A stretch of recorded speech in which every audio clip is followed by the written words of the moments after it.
और उसमें ना जाने कितने महाराजा, कितने वीर, कितने क्रांतिकारी और कितने वीर बलिदानी सब शहीद हो गए।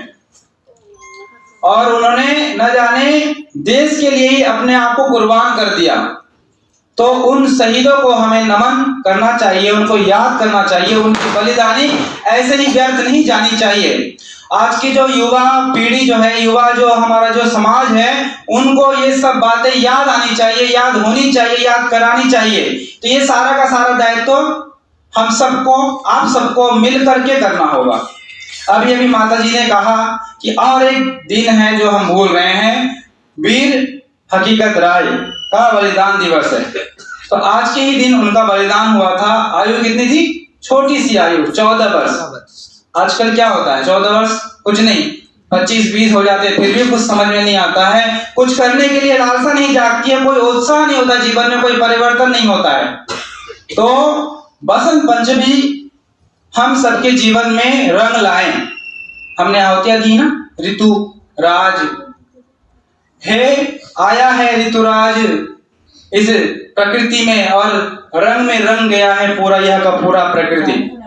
तो हम सबके जीवन में भी परिवर्तन होना चाहिए। प्रकृति क्या है, मैंने बताया था ना, ईश्वर, जीव, प्रकृति, तीन चीज अनादि है, सत्य है। प्रकृति सत्य है, केवल जड़। तो प्रकृति जड़ होने के बावजूद भी अपने ऋतुओं के अनुसार अपने स्वरूप को बदलती है, परिवर्तन करती है। तो हम तो चेतन हैं, जीवात्मा है, सद भी है, चिद भी है। तो हमें परिवर्तन होना चाहिए कि नहीं? कुछ ना कुछ हमारे अंदर परिवर्तन आना चाहिए कि नहीं? बोल दीजिए, आना चाहिए। हाँ, तो कुछ ना कुछ छोड़ना है, कुछ ना कुछ लेना है। तो अच्छी चीजों को छोड़ देना है, बुरी चीजों को लेना है। ठीक बोला मैंने? उल्टा बोल दिया। किसने गलत सुना? किसने सुना? हाथ खड़े कर दो मेरी खुशी के लिए। हाँ, आप सबका धन्यवाद। अर्थात आप सब मुझे सुन रहे हैं, समझ रहे हैं, आपका ध्यान यहाँ है। तो इसीलिए ऋषि दयानंद जी का सबसे प्रिय मंत्र क्या कहता है? सवितर दूरी तानि परासुभ, सभी दुर्गुण दुर्व्यसनों को दूर कर दो और यद भद्रम तन्न आसुभ। प्रभु से प्रार्थना कर रहे हैं कि आप ऐसा कर दीजिए और मैं भी ऐसा प्रयास करूं। प्रभु से प्रार्थना कर लिए, बस प्रार्थना करते रह गए, खुद का प्रयास थोड़ा सा भी नहीं है। तो खुद को भी प्रयास करना पड़ेगा कि मेरे अंदर क्या क्या है, हमें पता होता है, उसको एक पोटली में बांधिए और छोड़िए। और अच्छी चीजें क्या है, उसको एक पोटली में बांधिए, अपने पास रखिए। तो वीर हकीकत राय का बलिदान दिवस व्यर्थ नहीं जाना चाहिए। छोटी आयु है तो अपने बच्चों को इस बात को बताइए, किसी बहाने से सही, कोई कथा के रूप में सही, कोई कहानी के रूप में सही, कोई नाटक के रूप में सही, उनको बताइए कि आज के दिन क्या हुआ था, उसका किस प्रकार उसके साथ अत्याचार किया गया था। घटना आप सभी सुने ही होंगे, स्कूल में जैसे हुआ था, मैं उस पर चर्चा नहीं कर रहा हूं। मैं बात ये कह रहा हूं कि प्रेरणा मिलती है हमें, किससे? इन बलिदान देने वाले सभी शहीदों से। वीर हकीकत राय के जीवन से भी हमें प्रेरणा मिलता है कि अपने धर्म से हमें हटना नहीं है। वीर हकीकत राय से क्या सीखने मिलता हमें? धर्म की बात। गीता का जो वचन है, श्री कृष्ण जी ने अर्जुन को कहा, क्या कहा था? स्वधर्मे निधनम श्रेया पर धर्मो भयावह। मुझे अपने धर्म में, जैसा मेरा जीवन है कष्ट में है तो कष्ट में ही सही, मैं सुख पूर्वक जीऊंगा, लेकिन दूसरे के धर्म में जाके सुख शांति और मुझे ऐसो आराम नहीं चाहिए। मैं अपने धर्म परिवर्तन को नहीं करूंगा, मैं अपने धर्म में भी रहूंगा, मैं अपने यजुर्वेद नहीं उतारूंगा। तो ये हम सबको सीख देके हकीकत राय जी गए, अपने जीवन के हकीकत को पहचाने, वो अच्छाई को पहचाने, सच्चाई को पहचाने और अपने जीवन में अमल किए। तो इतनी छोटी आयु, इतना प्रकार, इतना बुद्धि उनका, अर्थात वो ज्ञान से कितने बड़े हो चुके थे। आयु तो छोटी जरूर थी। तो हम सबको भी इस बात का ज्ञान होना चाहिए। इसीलिए हम शहीदों के जब दिवस होते हैं, जयंती होती है, बलिदान दिवस होता है, उस दिन को दिल से याद करना चाहिए। जैसे कि अभी आज गणतंत्र दिवस है, हमने प्रभु भक्ति का भजन गाया, बहुत आनंदित हुए। मैं चाहता हूं कि रोज हमारे अंदर देशभक्ति होनी चाहिए। केवल 15 का 26 जनवरी में क्यों हम इतना उत्साह मनाते हैं, क्यों तिरंगा फहराते हैं, क्यों हम नारा लगाते हैं देशभक्तों का? हमें प्रतिदिन हमारे जीवन में कुछ ना कुछ देशभक्ति के लिए उत्साह होना चाहिए। आर्य समाज का योगदान कम नहीं है देश को आजाद करने में। ऋषि दयानंद जी का उद्घोष का स्वराज्य हमारा जन्मसिद्ध अधिकार है, इसको बाद में उन्होंने आगे बढ़ाया गया, लेकिन सबसे पहले ऋषि दयानंद जी ने स्वराज्य के लिए आवाज उठाई थी। तब जाके सभी क्रांतिकारी आर्य समाज में जुड़े, आर्य समाज से जुड़कर ही आर्य समाज से प्रेरित हुए। किससे? ऋषि जी से प्रेरित हुए। अगर राम को आप भगवान मान सकते हैं, जब कितने बड़े महापुरुष थे, श्री कृष्ण को भगवान मान सकते हैं, तो हमारे दयानंद जी को भी भगवान मानिए। यहाँ सब माताएं बैठे हैं, मातृशक्ति, नारी उद्धार किए, नारी के लिए न जाने कितनी कितनी उन्होंने योजनाएं की, कितने कितने उन्होंने न जाने पत्थर खाए, ठोकरे खाए, कहां कहां नहीं भटके। तो हम सबको मिलकर उस ऋषि जी का भी धन्यवाद करना चाहिए, और आज का जो दिन है उस शहीदों को याद करना चाहिए। उनके बलिदान व्यर्थ नहीं जाना चाहिए। अगर व्यर्थ चला गया तो उनकी आत्माएं ऊपर से देखते हुए क्या कहेंगे कि कैसे देखो मैं इन लोगों के लिए मर गया, और इन लोग देखो सबको भूलते जा रहे हैं, हमें तो भूल जा रहे हैं, आने वाले पीढ़ियों को भी कुछ नहीं बता रहे हैं। तो ये हमारे जीवन में नहीं होना चाहिए। हमारे आचार्य जी यहाँ बैठे हुए हैं, और मैंने आपको पहले बताया था कि मेरे गुरु तुल्य हैं, तो मेरे से ज्यादा विस्तार से आपको बहुत ज्यादा ज्ञान की बातें बताएंगे, और हम सबको अपने ज्ञान की किरणों से, जैसे कि सूरज की किरणें आते ही कितनी प्रकाश छा जाती है ना, तो हम चाहेंगे कि ये जो भी हमें बताएं आचार्य जी, हमको प्रकाशित कर दे, और प्रकाश पाकर के दुख के नहीं रहना है, वो जो ओजस्वी बन जाना है। ओजोमसी ओजोमहि देहि हम प्रार्थना करते हैं ना, धूप आती है, चलो छत पे सब बैठते हैं, धूप सेकते हैं। तो इस प्रकार ज्ञान की जब बातें, किरणें, जब प्रकाश हमारे पास आई, तो उसको चलो ग्रहण करते हैं और आगे बढ़ते हैं। इति ओम। अब मैं आदरणीय सुरेश शास्त्री से निवेदन करूंगा कि वो हम सबके समक्ष अपने वक्तव्य रखें।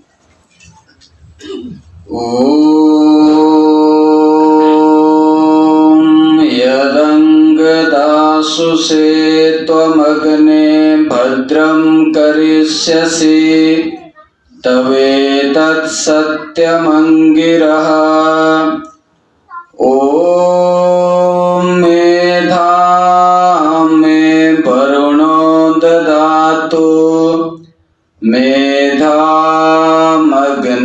प्रजापतिः मेधामिन्द्रश्च वायुश्च मेधां धाता ददातु मे मेधां धाता ददातु मे।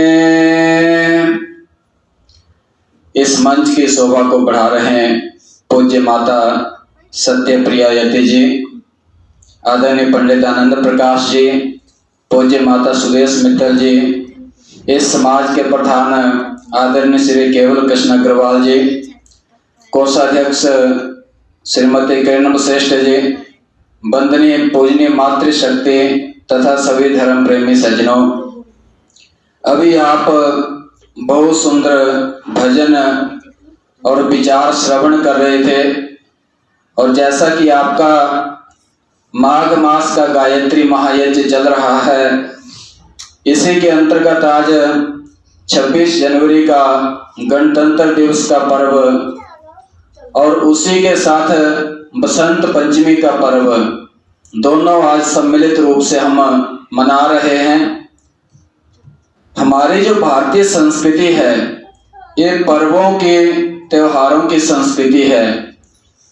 पर्व की परिभाषा हमारे शास्त्रों में कही गई है कि पर्वति पूर्यति जनानाम आनंदेति पर्वः, कि पर्व क्या होता है? पर्व वो होता है जो हमें पूर्यति, पूर्ण करता है, आनंदयति, आनंद प्रदान करता है। तो इस प्रकार से, इस भावना से जब हम पर्व मनाते हैं तो उस पर्व से हमें प्रेरणा मिलती है। और हमारी भारतीय संस्कृति में जितने भी पर्व है, किसी न किसी प्रकार का संदेश हमें देकर जाते हैं। कोई भी पर्व ऐसा नहीं है जो निरर्थक हो। तो इसी प्रकार आज के जो पर्व है बसंत पंचमी का, गणतंत्र दिवस का, ये भी हमारे जीवन में बहुत महत्वपूर्ण है। क्यों महत्वपूर्ण है? क्योंकि आज जो हमारी युवा पीढ़ी है हमारा समाज है वो भटक चुका है। तो उस समाज को सन्मार्ग पर लाने के लिए, पाखंड अंधविश्वास से मुक्त करने के लिए हमें जागरूक होना पड़ेगा। तो बसंत पंचमी का पर्व जहां हमें बसंत ऋतु की ओर ले जाता है, वहीं पर एक ऐसे वीर की याद दिलाता है जिसने अपने धर्म के लिए छोटी सी आयु में बलिदान दिया था। आप जरा विचार कीजिए, उस बालक के कितने उच्च संस्कार धर्म के प्रति उसके माता पिता से मिले होंगे। आज तो हम 13-14 वर्ष के बच्चे को वैसे इग्नोर कर देंगे है कि बच्चा है, इसको क्या पता है, अभी इसको बड़ा होने दो। परंतु उस बच्चे को देखिए, कितने उच्च संस्कार उसके माता पिता ने उसे दिए होंगे कि 14 वर्ष की आयु में उसके जो कदम थे धर्म से डगमगाए नहीं, धर्म के लिए गर्दन कटवाना स्वीकार कर दिया। तो ऐसे ही वीरों के कारण, ऐसे बलिदानियों के कारण आज हम आजाद हैं। स्वतंत्रता संग्राम का जो इतिहास हम पढ़ते हैं, देखते हैं, कितनी छोटी छोटी आयु में वीरों ने अपना बलिदान दिया। उनको क्या पड़ी थी, उनके पास भी सभी सुख के साधन थे, सब कुछ था, अपना आराम से जिंदगी जीते जैसे आजकल लोग जीते हैं, उस समय में भी जीते थे। तो उनको क्या पड़ी थी देश के लिए मरने की, परंतु उनके अंदर एक देश को आजाद कराने की जो प्रबल भावना थी, उसके लिए उन्होंने अपना बलिदान दिया। गुलामी का जो जीवन होता है सबसे बुरा होता है, कष्टदायक होता है। इस बात को उन वीरों ने समझा और अपने बलिदान से इस देश को आजाद कराने का कार्य किया, जिसके कारण आज हम स्वतंत्रता दिवस मनाते हैं, गणतंत्र दिवस मनाते हैं और अपने सभी पर्वों को उत्साह से मनाते हैं, क्योंकि आज हम आजाद हैं। परंतु इस आजादी के पीछे किन किन महापुरुषों का, वीरों का, बलिदानियों का हाथ है, आज हमें उसे भी नहीं भूलना चाहिए। उन सभी वीरों को याद करते हुए हमें अपनी युवा पीढ़ी को अपने धर्म के प्रति, अपनी संस्कृति के प्रति जागरूक करना होगा। आज जो युवा पीढ़ी है वो अपने धर्म से, अपनी संस्कृति से विमुख हो रही है। उसका कारण है हमारी जो शिक्षा पद्धति है, हमारी जो स्कूलों में पढ़ाया जाता है। लॉर्ड मैकाले ने सन 1835 में ब्रिटिश पार्लियामेंट में ये बात कही थी कि अगर आप भारत को लंबे समय तक गुलाम बनाना चाहते हैं तो उसकी जो शिक्षा पद्धति है उसमें आपको परिवर्तन करना होगा। क्योंकि आप जब लॉर्ड मैकाले यहाँ पर घूमकर गया तो उसने कहा था कि भारत की जो शिक्षा पद्धति है बहुत श्रेष्ठ है, धर्म के प्रति उन लोगों में बहुत उच्च भाव है और अपनी संस्कृति के प्रति इतने तन्मय होकर अपनी संस्कृति के प्रति जागरूक रहते थे कि कोई भी उन्हें अपने धर्म से, संस्कृति से हिला नहीं सकता था। तो लॉर्ड मैकाले ने उसी योजना से कुछ ऐसे लोगों को उन्होंने कहा था कि हमें कुछ ऐसे लोग तैयार करने होंगे जो सकल सूरत से भारतीय होंगे, परंतु उनका जो रहन सहन होगा अंग्रेजों जैसा होगा, हमारी संस्कृति को श्रेष्ठ मानेंगे। और आज उसी का परिणाम है कि हम दूसरों की संस्कृति को अपनाकर अपने धर्म और संस्कृति को भूलते जा रहे हैं। आजादी के बाद भी हमें एक ऐसा धर्म निरपेक्षता का पाठ पढ़ाया गया, सेकुलरिज्म का पाठ पढ़ाया गया, और उसका परिणाम यह है कि आज हमारे देश में नौजवानों में धर्म के प्रति, राष्ट्र के प्रति वो भाव नहीं है। नहीं तो देश का उच्च शिक्षण संस्थान JNU जिसे कहते हैं, वहां पर भी इस प्रकार के नारे लगते थे कि भारत तेरे टुकड़े होंगे। उस भारत के, जिस भारत में आप देखिए कितनी विशेषता है, किसी भी राष्ट्र को माता नहीं कहा जाता है, परंतु हमारे देश में भारत माता कहा जाता है। क्या आप लोगों ने कभी इंग्लैंड माता, अमेरिका माता सुना है? हम अपने देश को माता कहते हैं और कहते हैं भारत तेरे टुकड़े होंगे। हम अपनी माँ के टुकड़े करना चाहते हैं। कैसा उनको वहां पर पाठ, किस प्रकार की शिक्षा दी जाती होगी? तो ये सब लॉर्ड मैकाले की जो योजना थी, आज भी भले हम आजाद है, परंतु एक ऐसा सेकुलरिज्म का पाठ पढ़ाया जा रहा है जिसके कारण हमारी बहन बेटियों के कितने कितने टुकड़े हो रहे हैं। उन्हें किस प्रकार लव जिहाद के नाम से फंसाया जाता है, उन्हें मारा जाता है, कितने कितने उनके टुकड़े करके सूटकेस में बंद किया जाता है। कारण क्या है? आज हमने अपने बच्चों को अपने धर्म के प्रति, अपने राष्ट्र के प्रति, अपनी संस्कृति के प्रति जागरूक नहीं किया है। हम ये कह देते हैं कि अभी बच्चा है, इसे क्या अभी धर्म से लेना है, अभी क्या अपनी संस्कृति से लेना है, जब बड़ा हो जाएगा तो समझ आ जाएगी। तो ऐसा नहीं है। अगर हम बचपन से अपने बच्चों को अच्छे संस्कार देंगे, धर्म के प्रति जागरूक करेंगे, तभी वो बड़ा होकर अपने धर्म के प्रति, संस्कृति के प्रति जागरूक बनेगा। और जिस राष्ट्र को मां का दर्जा दिया गया है, उस राष्ट्र के प्रति हमारा क्या कर्तव्य होना चाहिए? वेद कहता है माता भूमि पुत्रो अहम पृथिव्याम वयम तुभ्यम बलिर्हृष्याम। ये भूमि हमारी माता है, हम सभी इसके पुत्र हैं। इसकी रक्षा के लिए हम स्वयं को न्यौछावर कर देंगे, स्वयं का बलिदान कर देंगे। तो आज हमारे अंदर बलिदान की भावना, त्याग की भावना होनी चाहिए।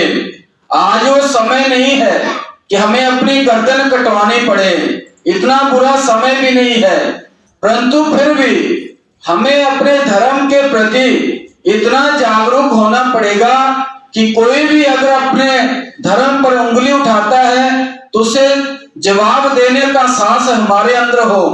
और आप देखिए आज सबसे ज्यादा जो आक्रमण किए जाते हैं, अभिव्यक्ति की आजादी के नाम पर गालियां दी जाती है, वो सबसे ज्यादा हिंदुओं को दी जाती है। चाहे वो देवी देवताओं को गालियां दे, महापुरुषों का अपमान करे, किसी भी प्रकार से हमारे हिंदू धर्म को सबसे अधिक टारगेट किया जाता है, क्योंकि हम संगठित नहीं है, हम जागरूक नहीं है, हम धर्म के नाम पर बटे हुए हैं, जातियों के नाम पर बटे हुए हैं। तो जब तक हमारे अंदर एकता नहीं होगी, तब तक हमें इसी प्रकार गालियां दी जाती रहेंगी। हकीकत राय के समय में क्या हुआ था, एक जब स्कूल में बैठे थे तो उनके जो साथी थे सभी मुसलमान थे, तो उन्होंने कुछ देवी देवताओं के बारे में गलत कह दिया।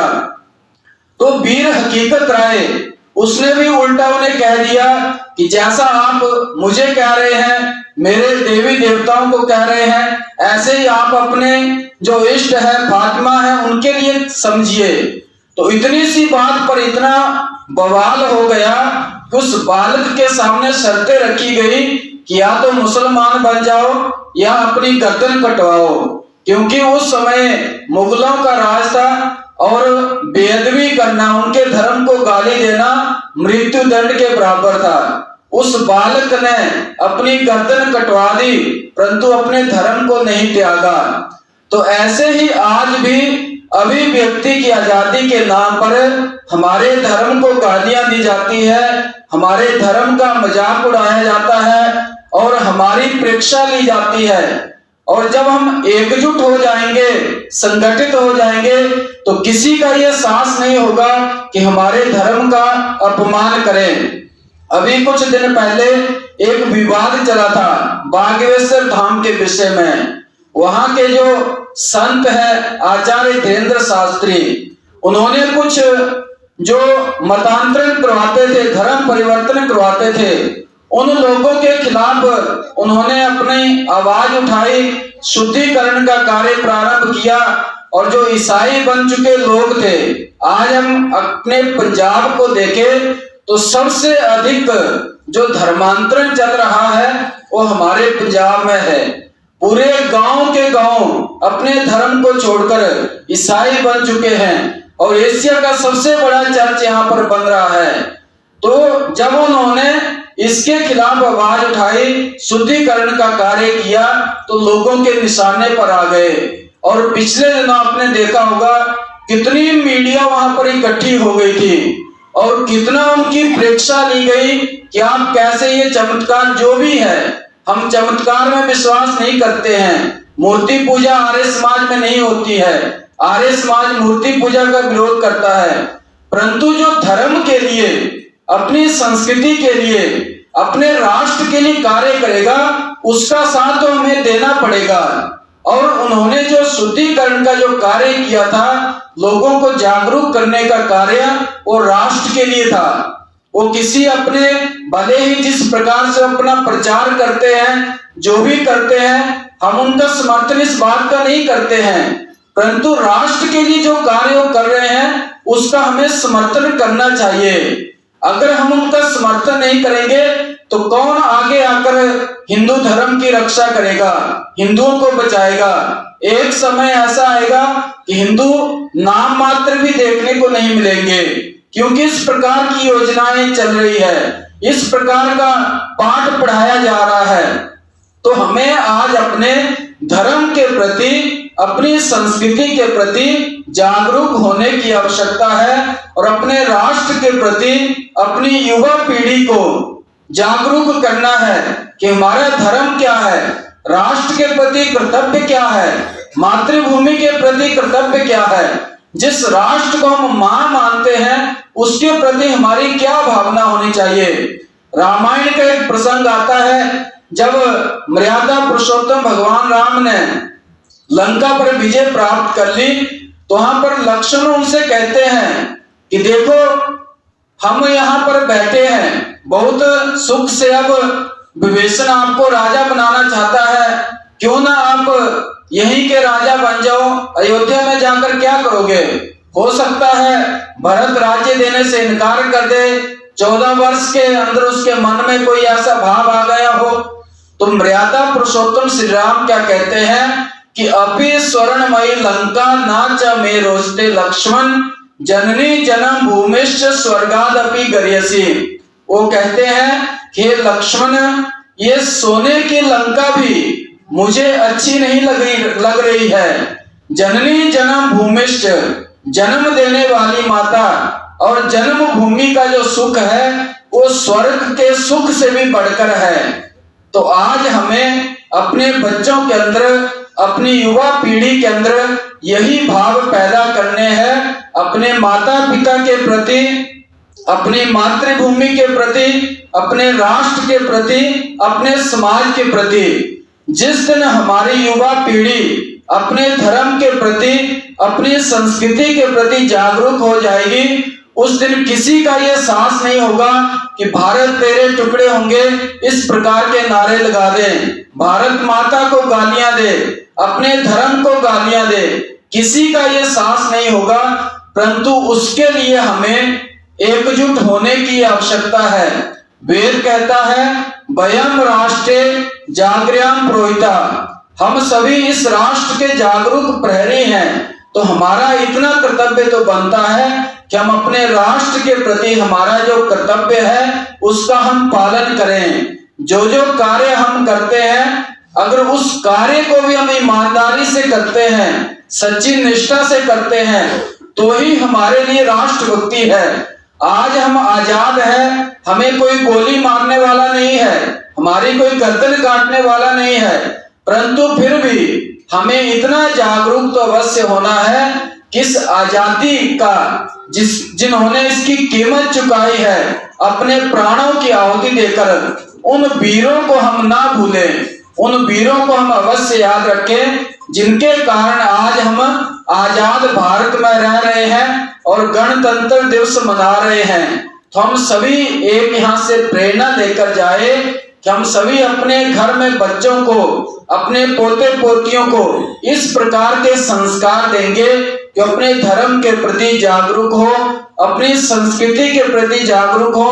कुछ समय के लिए थोड़ा सा समय हम ऐसा निकालें जिसमें हम अपने घर के छोटे बच्चों को चाहे कोई लालच देकर बिठाइए, चाहे किसी भी प्रकार से बिठाइए, परंतु उन्हें थोड़े समय के लिए अपने पास बिठाकर अपने धर्म की शिक्षा दीजिए, अपनी संस्कृति के बारे में बताइए, माता पिता की सेवा करनी चाहिए इस प्रकार बताइए, ऐसे संस्कार दीजिए जिससे बड़े होकर चरित्रवान बने, राष्ट्रभक्त बने, मातृभक्त बने, पितृभक्त बने।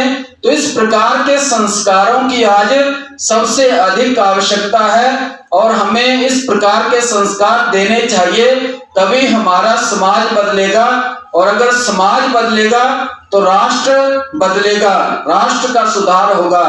तो हम सभी यहाँ से एक भाव लेकर जाए कि जैसे वीर हकीकत राय ने अपने धर्म के लिए बलिदान दिया था, देश के वीरों ने आजादी के लिए बलिदान दिया था, उस बलिदान की परंपरा को हम आगे बढ़ाएंगे, क्योंकि कवि ने कहा है कि अगर हम शहीदों के बलिदान को भूल जाएंगे तो हम कभी भी आजादी का मूल्य नहीं समझ सकते। और बहुत सुंदर पंक्तियां उन्होंने लिखी है कि प्रेरणा शहीदों से यदि हम ना लेंगे, प्रेरणा शहीदों से यदि हम ना लेंगे तो आजादी ढलती हुई सांझ हो जाएगी। यदि वीरों की पूजा हम नहीं करेंगे, यदि वीरों की पूजा हम नहीं करेंगे तो सच मानो वीरता बांझ हो जाएगी। तो आज हमें उन वीरों के बलिदान को याद करना है जिन्होंने अपने धर्म के लिए, अपनी संस्कृति के लिए और इस देश के लिए अपना बलिदान दिया है और उनकी बदौलत आज हम स्वतंत्र भारत में रह रहे हैं। तो हम सभी उन वीरों को नमन करें श्रद्धा से और ये भगवान से प्रार्थना करें कि प्रभु हमारे अंदर इतनी शक्ति हो, सामर्थ्य हो कि हम उनके द्वारा बताए गए मार्ग पर चलते हुए अपने राष्ट्र के लिए, देश के लिए कार्य करें। तो इन्हीं शब्दों के साथ मैं अपनी वाणी को विराम देता हूँ। ओम शांति।